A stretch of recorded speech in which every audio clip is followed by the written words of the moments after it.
Usa ka pagtuo, usa ka tingog, usa ka katawhan.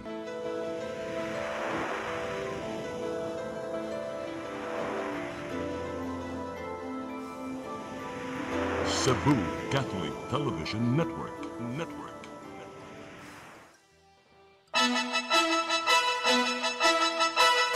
Uluhan sa mga balita sa Sayri 47. Dakbayan sa Mandawi Miklaro. Usara ang patay sa dakbayan sa Bagyong Tino. Project NOAA. Banhawon sa Kapitolyo. Supply sa tubig sa MCWD. 75% nang nabalik ngadto sa mga konsumidor. 18 anyos nga lalaki ni bangga sa new U-turn signage sa Barangay Bulacau, patay. Sugbo, Kabisayan ug Mindanao, Pilipinas ug katawhan kutos maabot sa tong Sibya sa tibuok kalibutan mayong hapon. Live kita karon sa CCTN Channel 47 ug kini ang tulumanon sa nag-unang kasayuran nga angay natong masayran. Sa nga ni Attorney Danica Caballes, ako si Dennis Tabar ug kini ang Sayri 47.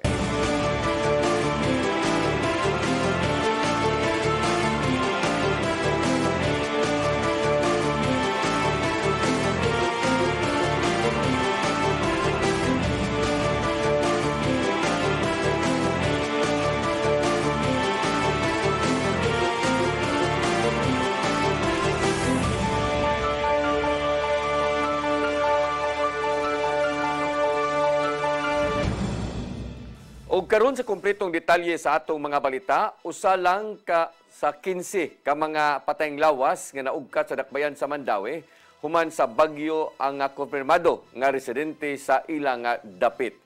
Gitugan nga ang ubang nga mga namatay taga silingang lungsod sa Liloan o Bakha dakbayan sa Sugbo. Ang kasayuran ihatod ni Mary Rose Sagarino. Moabot sa kinatibukan, 15 ka mga patayng lawas ang nakitaan sa syudad sa Mandawi tungod sa pagkuso-kuso ni Bagyong Tino miaging simana. Apan giklaro ni Buddy Alain Ibanez, ang pangu sa City Disaster Risk Reduction and Management Office CDRMO, nga usa lang niini ang residente sa dakbayan. Usa ka senior citizen nga babae nga taga Barangay Tingob. Ang senior citizen kaniadtong na missing, nagpuyo duol sa sapa. Nakita ng iyang patayng lawas sa lungsod sa Konsolasyon. Na siya, nakuha na siya yung family. Ano sa siya nakita niyo, sir? It was last week, so over the weekend, kabahan naman taga-asa. Taga-Tingob, yes. Ang laing 14 nga patayng lawas, 13 niini ang taga-syudad sa Sugbo, samtang usa ang taga-Liloan. Ang pag-ila gihimo sa CDRMO o Philippine National Police. Usa sa gitudlo nga hinungdan nga minus ang natalang patay sa Mandawi, mawang pagpatuman og preemptive evacuation sa wala pa maigo ang Bagyong Tino. Maria Rose Sagarino, CCTN News. Plano nga banhawon sa Kapitolyo ang Project NOAA aron subayon ang mga dapit sa lalawigan nga delikado sa pagbaha o pagdahili sa yuta. Matod ni Assistant Provincial Administrator Aldwin Empases nga gusto nga i-update ang kahimtang sa katuyuan sa probinsya.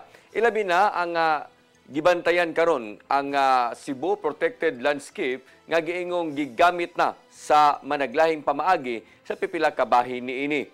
Gihimug-atan ni Empases nga gikinahanglan nga mabalanse ang kalambuan sa dapit ug ang pagpanalipod sa kalikupan aron dili na masubli pa ang grabing pagbaha. Gipatuman ang Protected NOAA kuna nationwide operational assessment of hazard isip sumbanan sa pagpangandam sa matag katalagman pinagi sa paglikay sa mga hazard-prone areas.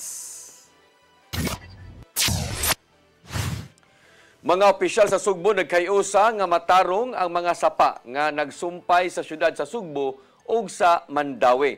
Kini aron dili na masubli ang halapad nga pagbaha nga nahiaguman sa duha ka mga syudad.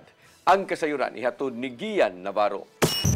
Pinagi siyang privilege speech, gipanawagan ni Vice Governor Glenn Anthony Soco nga ipatuman ang Metro Cebu Flood and Drainage System Master Plan. Gikasagmoyo niya ang wala na hinayong proyekto nga unang namugna niya tong 2017 sa diyang anaa pa siya sa Mandawi City Chamber of Commerce and Industry. punduan ta kini sa gobyerno og hangtod 2 billion pesos aron matarong ang Butuanon River ug Mahiga Creek nga may nagsumpay tali sa syudad sa Sugbo ug Mandaue City. Apan nahunong na hinuon among proyekto paglabay na sa katuigan. We need to make sure public funds are used for real solutions, not for show.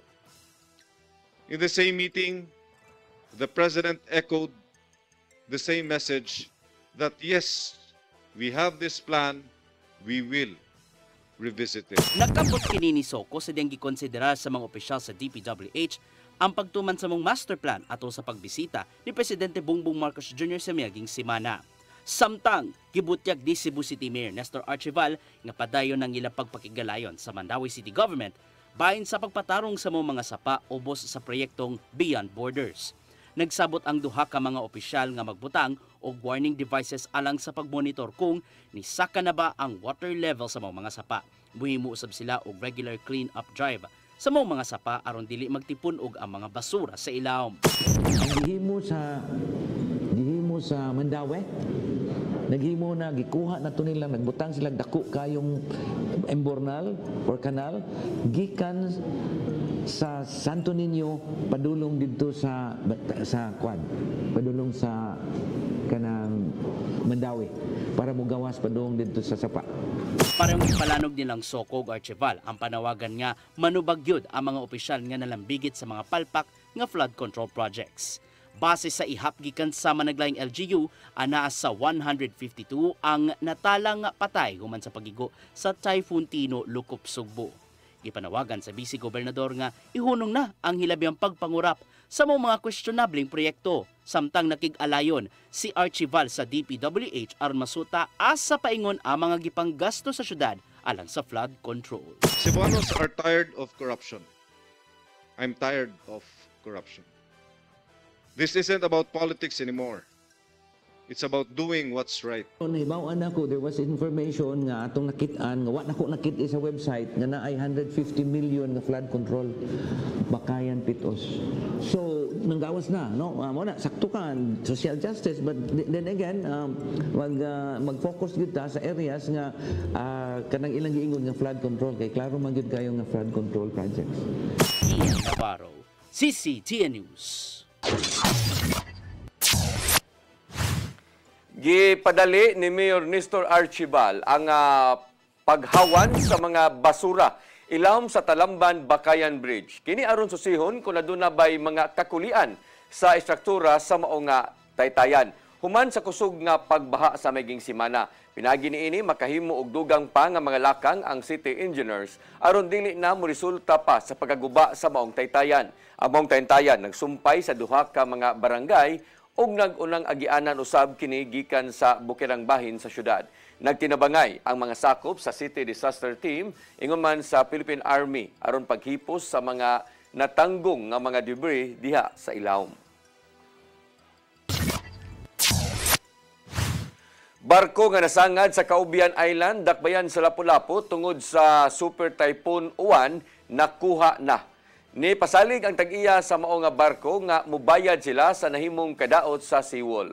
Ang kasayuran ihatod ni Crystal Joy Felerca. Pasado alas 12 sa tungang gabi ning adlong Martes, nakuha na ang barkong Golden Star 7 nga nasangad og nabangga sa seawall sa Caubian Island, Lapu-Lapu City kagahapon sa kadlawon.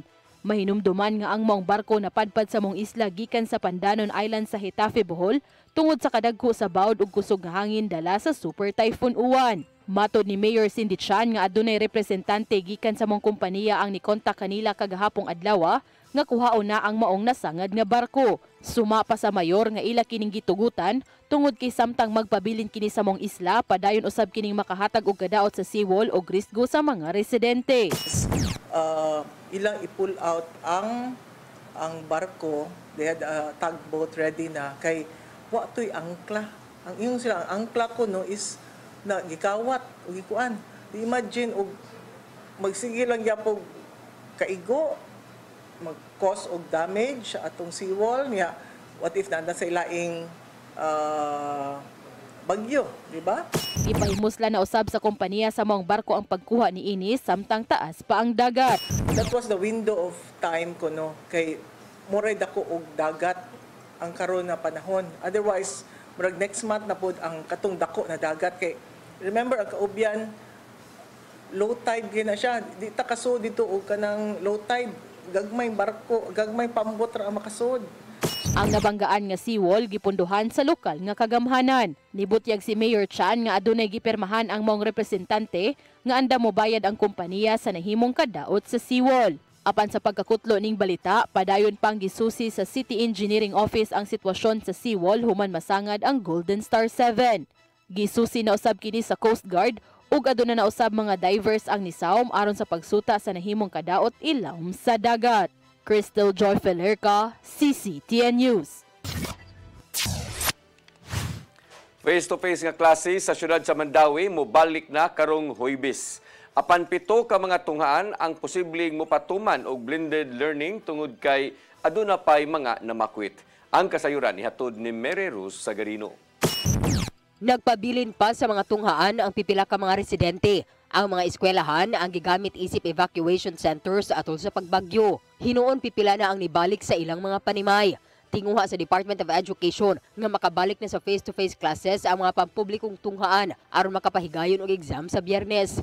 Karong Huwebes gikatakda nga mobalik ang face-to-face classes sa Mandawi. Apan adunay 7 ka tunghaan ang gilaumang mopatuman og blended learning tungod aduna pay nagpabilin nga namakwit. Kini naglakip sa Barangay Umapad, Paknaan ug Upaw. Actually, ang order din is tanan mag face-to-face. Then, ang kaming more than 7 nga na-identified, mag-blended learning sila. Manak yan po niya, mag-ilap siguro i-share ang period na lang. More arrangement. Sila na ang depend. Ang 7 nga mga tunghaan o evacuation areas gikatakda usab nga maka-extend sa pagpuyo ang ubang ng bakwit. Busa mo pa sa og suwat ang Mandawi ngadto sa DepEd Region 7. There we will write the DepEd Regional Director okay, perhaps na mga 15 days. Agreement na sa DepEd sa city is 15 days. After that, sabot na sa discussion. We will make the letter today. Gawa pa may 15 days but una na lang. Iba naman may nga mustaining a little while. Ang face-to-face classes sa syudad nasuspende sugod ni atong Setyembre 30 gikan sa pagtayog sa 6.9 magnitude nga linog. Nagsunod-sunod ang suspension tungod sa lain pang linog, mga aftershocks ug mga bagyo. Mary Rose Sagarino, CCTN News.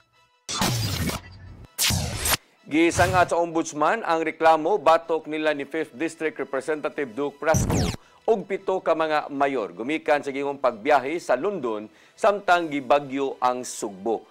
Giduso ni Attorney Julito Aniora nga Jr. ang kasong kalapasan sa Anti-Graft and Corrupt Practices Act ingon man ang Local Government Code ug PDRMA Act of 2010. Matod ni Aniora Jr. nga gikinahanglang manubag ang mga opisyal gumikan sa tumang pag-antos sa mga apektado sa kusog nga bagyo sa miaging semana. Gimugatan niya nga adunay dakong tulubagon ang mga local officials panahon sa katalagman ubos sa Local Government Code. May depensa usab si Kongresista Prasco ngadto sila sa London isip mga delegado sa Pilipinas atol sa World Travel Market. Gihulagway niya nga nasayop ang pagsabot sa mga reklamante kabahin sa mao nga isyu.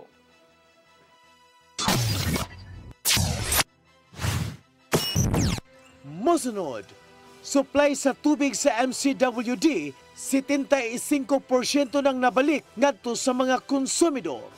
Kana og daghan pang mga balita sa pagbalik sa Sayre 47.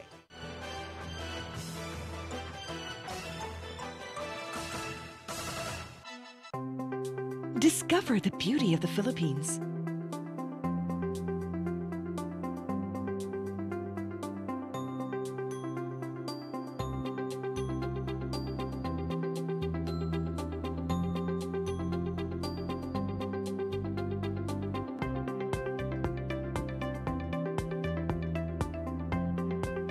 With Philippine Airlines, the country's flag carrier.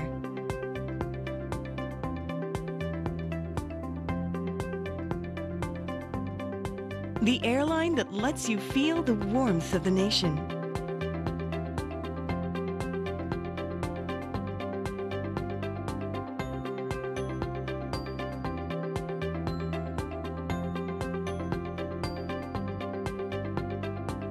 Mabuhay!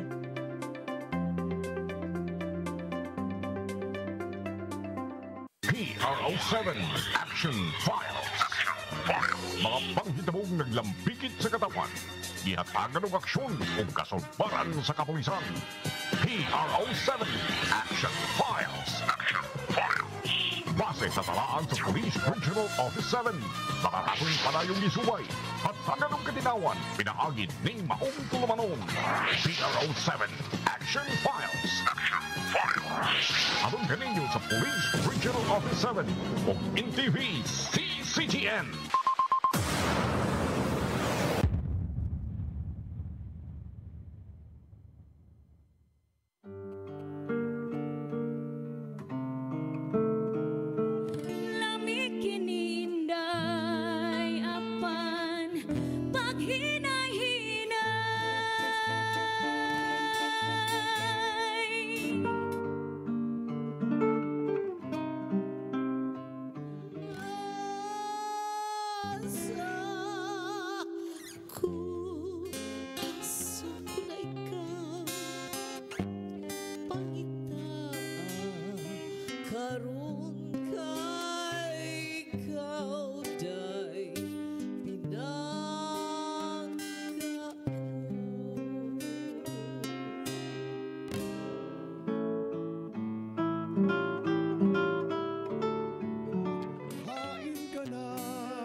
Sugod siya kay iya lang hok-hokon og iya lang oto-otoon. Ay pas sayawin day, surain day, surain day, surain day.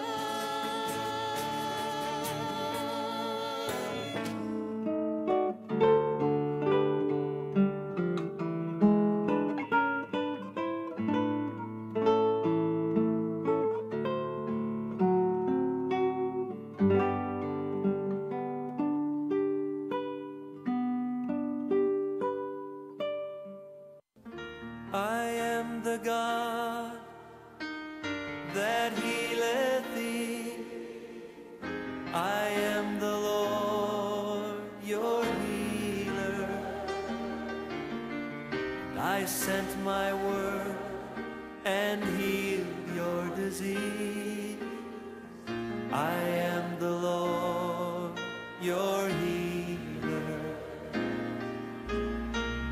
I am the God that healeth thee. I am the Lord, your healer. I sent my word and healed your disease. I am the Lord, your healer. I am the God that healeth thee. I am the Lord, your healer. I sent my word and healed your disease. I am the Lord, your healer. I am the God that healeth thee. I am the Lord, your healer.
Balik sa atong mga balita. Pagpabalik sa supply sa tubig gikan sa Metropolitan Cebu Water District ngadto sa Kabalayan anaa na sa 75%.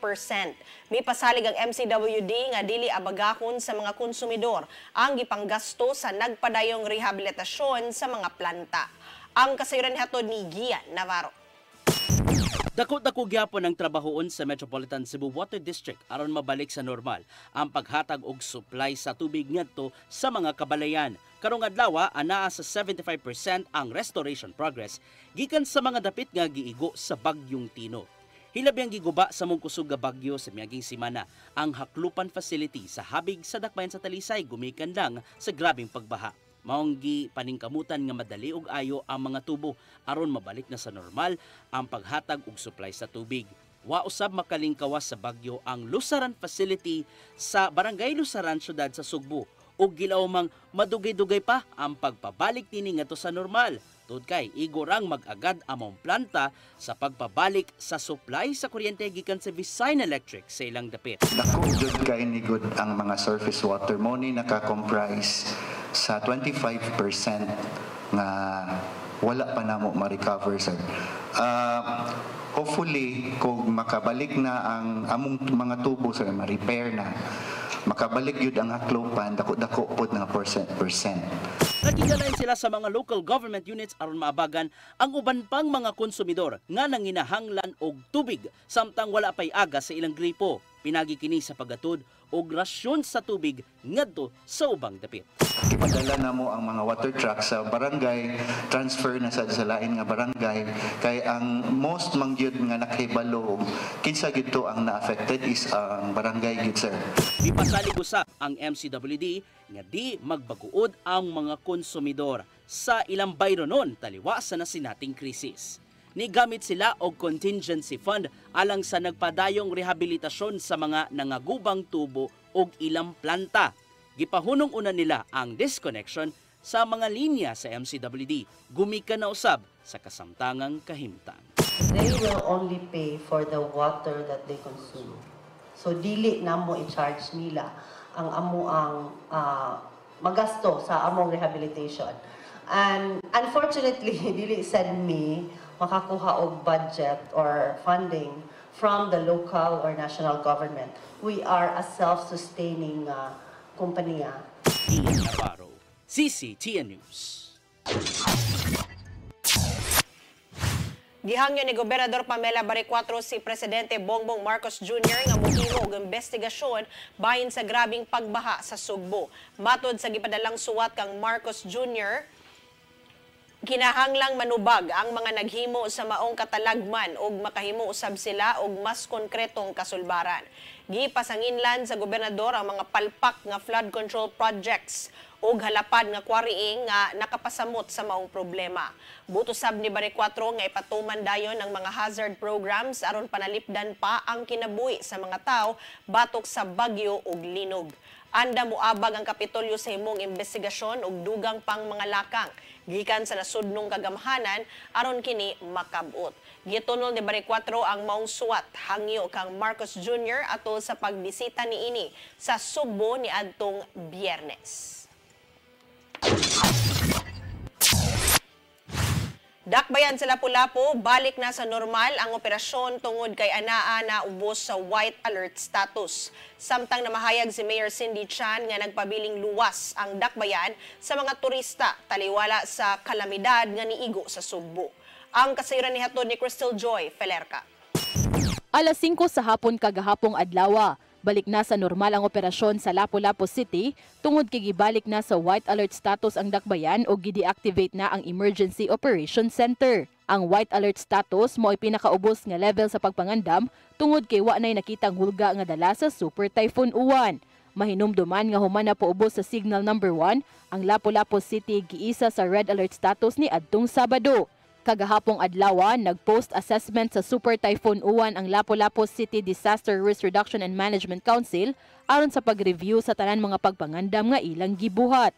Ug nang hinaot si Mayor Cindy Chan nga magpadayon ang nasugdan nga pagtinabangay ug galing mangandam na usab sa mga katalagman nga posibleng moigo sa Lapu-Lapu City. Samtang kaganihang buntag ni pagawas og pamahayag ang mayor nga taliwa sa mga kalamidad nga niigo sa Sugbo. Nagpabiling luwas ang Lapu-Lapu City para sa mga turista, ilabi na karon nga balik na sa normal ang operasyon. Because our stakeholders are asking for this, no, kay para ma-reassure ang ilahang mga guests o coming pagyud na mga MICE activities na ang diri sa Lapu-Lapu is safe to come and visit and proceed with their scheduled na meetings and conventions. Mapasalamaton si Mayor Chan nga wa hinuon sila'y nadawat nga taho nga adunay mga dagkong kalihukan nga ipahigayon sa dakbayan ang wa madayon tungod sa mga bagyo. Crystal Joy Felerca, CCTN News. Department of Justice nagpaabot pa sa gingong arrest warrant sa ICC batok kang Senador Bato de la Rosa. Nakita silang Chief State Counsel nga masayon ang pagtahan ngadto sa mga tinugyanan. Ang kasiran hatod ni Gian Navarro. Gipaabot pa sa Department of Justice ang gingong arrest warrant gikan sa International Criminal Court batok kang Senador Ronald Bato de la Rosa. Mato di DOJ Chief State Counsel Dennis Chan nga duha ang gikonsiderar nga option.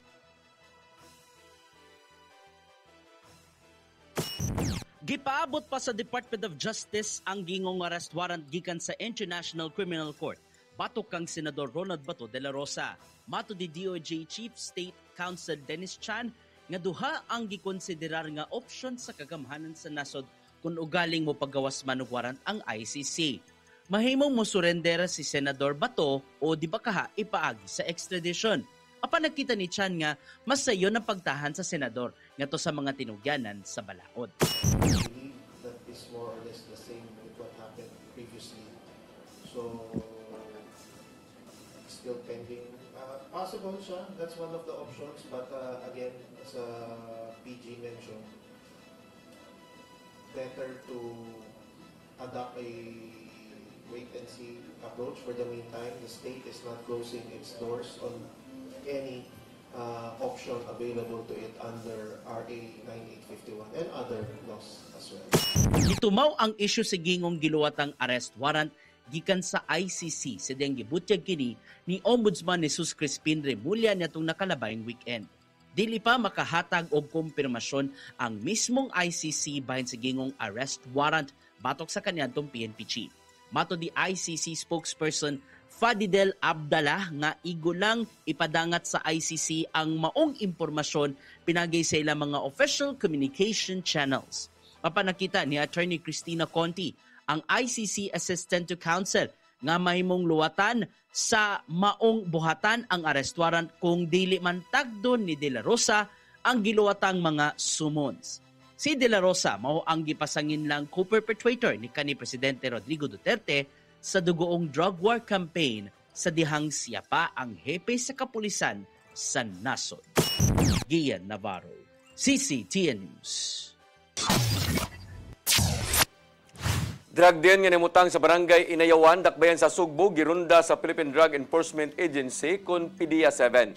5 ang nadakpan, usa niini ang kutsiro nga naatlan nga nagahingos og shabu sud sa mao nga suyupanan. Ang kasayuran ihatod ni Arnold Bustamante.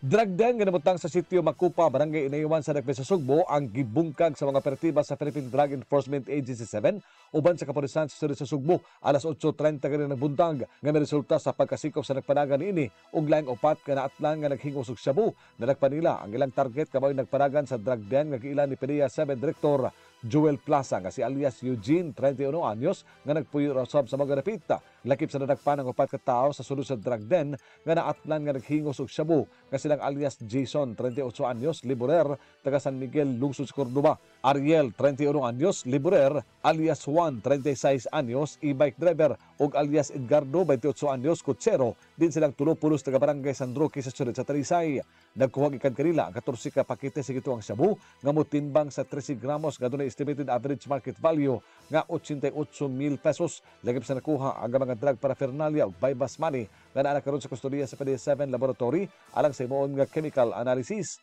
Bato ni Lia Alcantara, ang information officer sa PDEA 7, nga tulo ka semana nila nga gipaubos sa case build-up si alias Eugene. Human sila makakuha og impormasyon gikan sa kasaligang tinubdan. Gingon makamarigya si Eugene sa mga customer og 20 gramos nga shabu matag semana gikan sa supplier. Mipasabot si Alcantara nga ang mga suspitsado nga madakpan nga nagpadagan og drug den ang silot nga nagpaabot kanila mao ang maximum penalty nga mao ang tibok kinabuhi nga pagkabilanggo og multa nga 10 million pesos samtang atong visiting drug den mapreso kini sulod sa 20 ka tuig og multa nga 500,000 pesos. Arnold Bustamante, CCTV News. Mosunod, 18 anyos nga lalaki ni bangga sa new U-turn signage sa barangay Bulacau, patay. Kana og daghan pang mga balita sa pagbalik sa Sayri 47.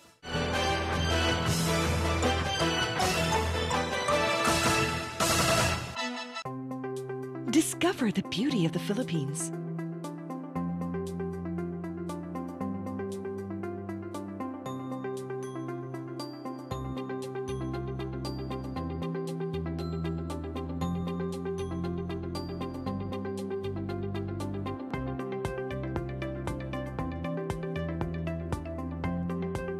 With Philippine Airlines, the country's flag carrier.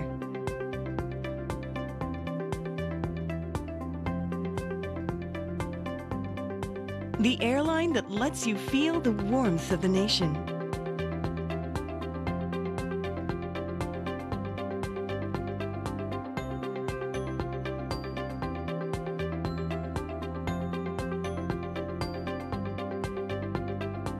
Mabuhay!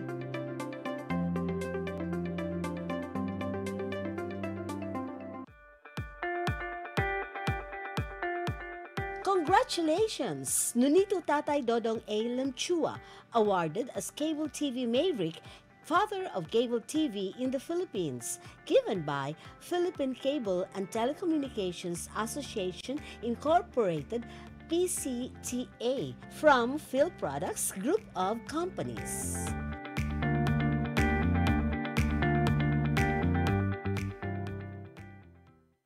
Press Briefing, midweek reset, real talk, from headlines to hot takes. This is Press Briefing, the show that has it all. Midweek, we cut through the noise and bring you the stories that actually matter.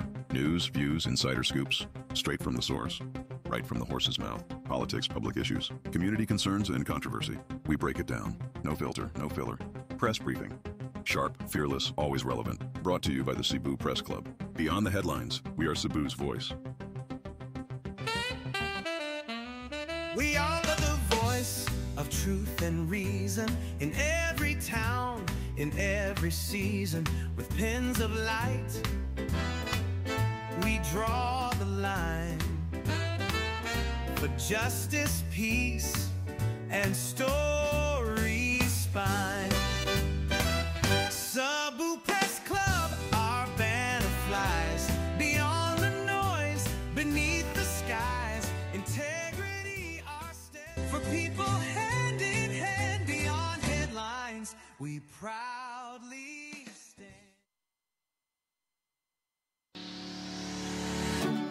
Looking for the best internet deals in Negros Oriental? Phil Products Negros is here to bring you fast, reliable, and affordable internet with plans made just for you.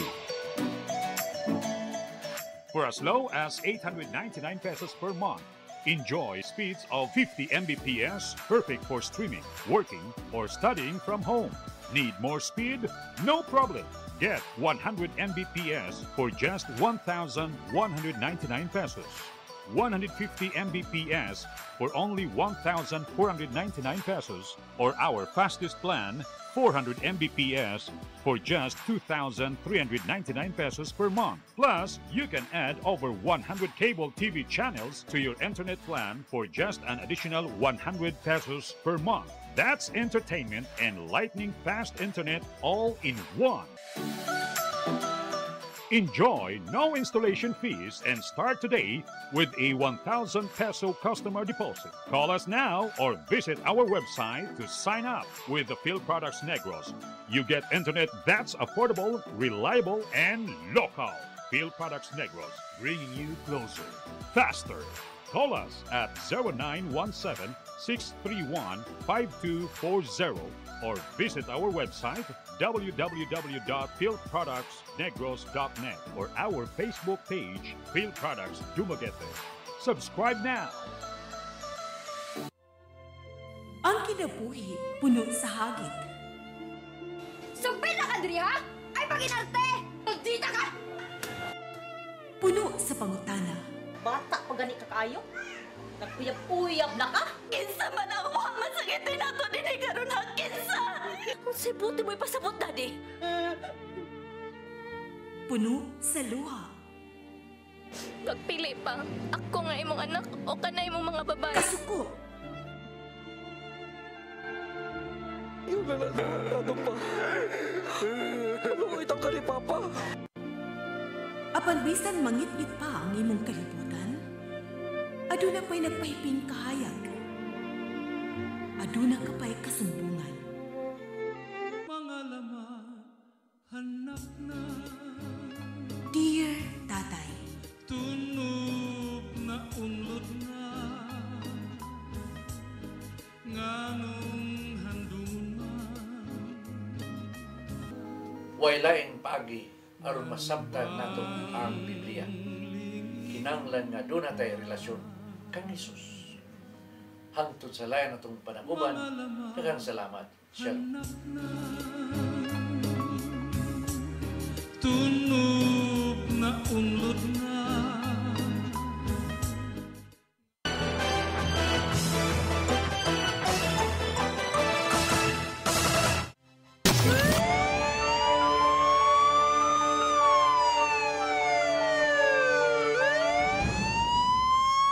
Balik sa atong mga balita, patay ang 18 anyos nga lalaki human nabangga sa no U-turn signage nga gimanihong motorsiklo sa barangay Bulacau ning siyudad sa Sugbo kagabi. Nalagpot usab siya paingon sa gikasugat niining minivan atol sa pag-overtake. Ang kasayuran ihatod ni Arnold Bustamante.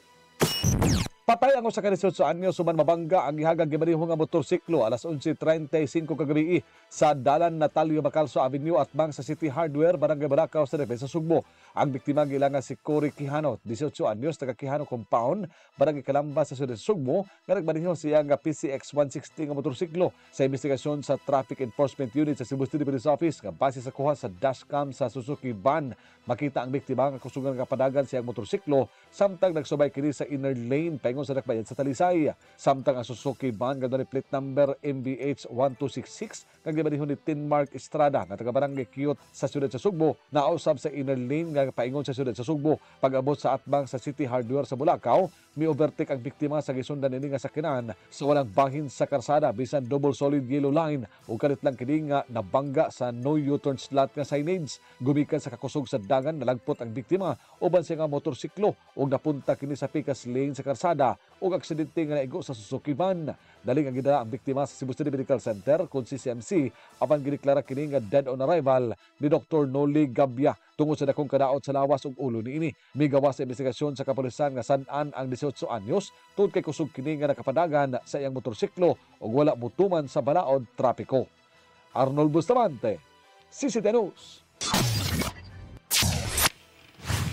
Number 3 most wanted person sa Central Visayas nga dunay daghang kasong giatubang nadakpan sa kapulisan sa lungsod sa Compostela.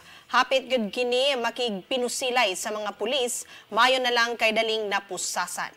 Ang kasiran hatod pagbalik ni Arnold Bustamante. Gilang top 3 most wanted person sa Central Visayas ug gitumbong ka drug pusher ang nadakpan kini sa mga sakop sa Compostela Municipal Police Station sa pakigalayon sa Regional Intelligence Division 7, Provincial Intelligence Unit ug Cebu Police Provincial Office. Nahitabo ang pagdakop sa akusado nga si Erica Oliverio Saripong Kugon, 37 anyos, alas 4:30 sa hapon nitong Nobyembre 3 sa sulod siyang panimalay sa Purok 5 sa Barangay Dapdap, lungsod sa Compostela, Probinsya sa Sugbo. Ang mga personel sa Compostela Police Station sa pagpangulo sa hepe niini nga si Police Major Joseph Aquino uban sa RID7, PIU ug CPPO dala ang warrant of arrest nga gilubatan ni Honorable Judge Ferdinand Rafanan, ang presiding judge sa Regional Trial Court 7th Judicial Region, Branch 55 sa Dakbayan sa Mandaue, pinitsahan itong Mayo 22, 2025. sa kaso sa kalapasan sa Comprehensive Law on Firearms and Ammunition kung Republic Act 10591 nga nag-cover sa Republic Act 9516, RA 8294 o PD 1866 nga malagitugot nga piyansa ang korte ato sa pag-serve sa mga warrant of arrest sa kapulisan. Ang mga akusado nakabantay sa ilang presensya nga tungod ani bisaway nagbunot sa iyang KG9 machine pistol apan nakwilyuhan dayon ni sa mga pulis og gipusasan. Nakuha sa mga pulis ikan sa akusado ang KG9 machine pistol nga loaded og napulo ka bala sa sulod sa magazine ini. Laing magazine sa KG9 nga doon na napulo usab ka bala og usa ka 357 nga revolver sa iyang hawak nga loaded og 6 ka bala niini. Sigon sa nakuhang impormasyon sa kapulisan sa lungsod sa Compostela nga si Salibong Kugon nalambigit kini sa pagpahihot sa legal nga drugas nga mao ang shabu din sa usab ang gitundo nga tinubdan sa legal nga drugas sa mga silingan nga lungsod ug syudad. Nadagpa na kaniadto si Salibong Kugon sa kalapasan sa Republic Act 9262 kon Anti-Violence Against Women and Their Children's Act of 2004 ug nitong Nobyembre 24, 2024 girunda usab ang balay niini ug nakuhaan og kalibre 45 nga pistola, bala, magazine ini ug usa ka granada. Base sa intelligence information nga gawa sa pagkalimbigit sa akusado sa illegal nga drugas, mamaligya usab niga mga armas. Ang akusado kasamtangan nga gikustodiya sa Compostela Municipal Police Station ug gipresentar sa korte nga may nag-issue sa warrant of arrest. Arnold Bustamante, CCTV News. Mo kadto naglangkob sa atong mga balita sa Sayri 47. Ako si Dennis Tabar. Ako si Danica Caballes, sangtod ugma sa inyong paboritong tulumanon. Sayri 47.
Your song. Your music. Your